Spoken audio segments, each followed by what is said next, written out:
La voilà, la face cachée de cette crise des naissances. Il n'y a pas si longtemps, seule une poignée de journaux papier et de chaînes de télé bénéficiaient du monopole de l'information. Pour plaire à tout le monde et assurer un maximum de ventes, ils essayaient de rester relativement neutres pour ne s'aliéner personne. Le devoir d'informer et l'objectivité constituaient encore les fondations du journalisme. Puis arrive Internet avec sa vitesse fulgurante et offre à tous l'opportunité de publier en ligne et de se faire entendre. Du coup, le nombre de médias numériques explose. Mais dans ce marché saturé, imiter les autres, ce serait se partager une part toujours plus petite du même gâteau.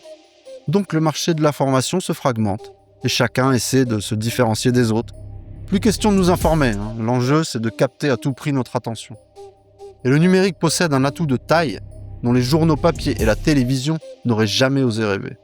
Le pouvoir de mesurer notre attention à la microseconde. Alors très rapidement, les données révèlent que l'argumentation rigoureuse fait pas vraiment le poids face à des leviers bien plus efficaces.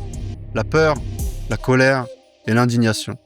Les fondations du journalisme s'effritent sous la pression capitaliste, et de ceux qui étaient hier encore les gardiens de notre information, ne reste bientôt plus qu'une industrie de l'outrage.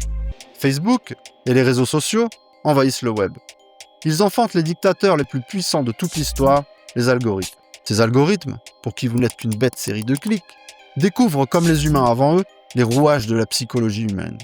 Très vite, ils tirent sur nos ficelles et excellent dans l'art de nous enfermer dans une bulle. En parallèle, Apple glissera dans toutes les poches du monde le premier iPhone. Voilà le début d'une relation toxique et fusionnelle entre l'homme et son téléphone. Mais condamner unilatéralement la puissance d'Internet n'est pas lui rendre hommage. Il a aussi offert à des causes et leurs victimes la chance inespérée d'enfin faire entendre leur voix. C'est le cas du mouvement MeToo, qui a permis aux femmes victimes de violences sexuelles, longtemps isolées et réduites au silence, d'exposer des agresseurs jusqu'ici intouchables.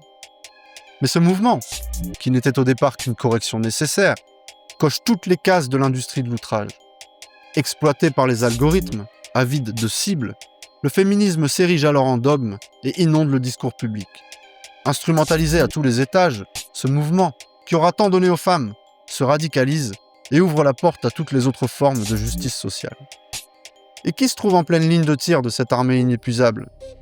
Nos enfants, en quête d'identité, vulnérables, hypnotisés par la magie de cette technologie, dont leurs parents feignent ignorer toute la puissance, parce que ça les arrange.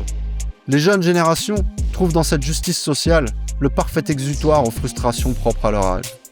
C'est le début d'une débâcle idéologique mondiale qui signe la plus grande fracture qu'on ait jamais connue entre les hommes et les femmes.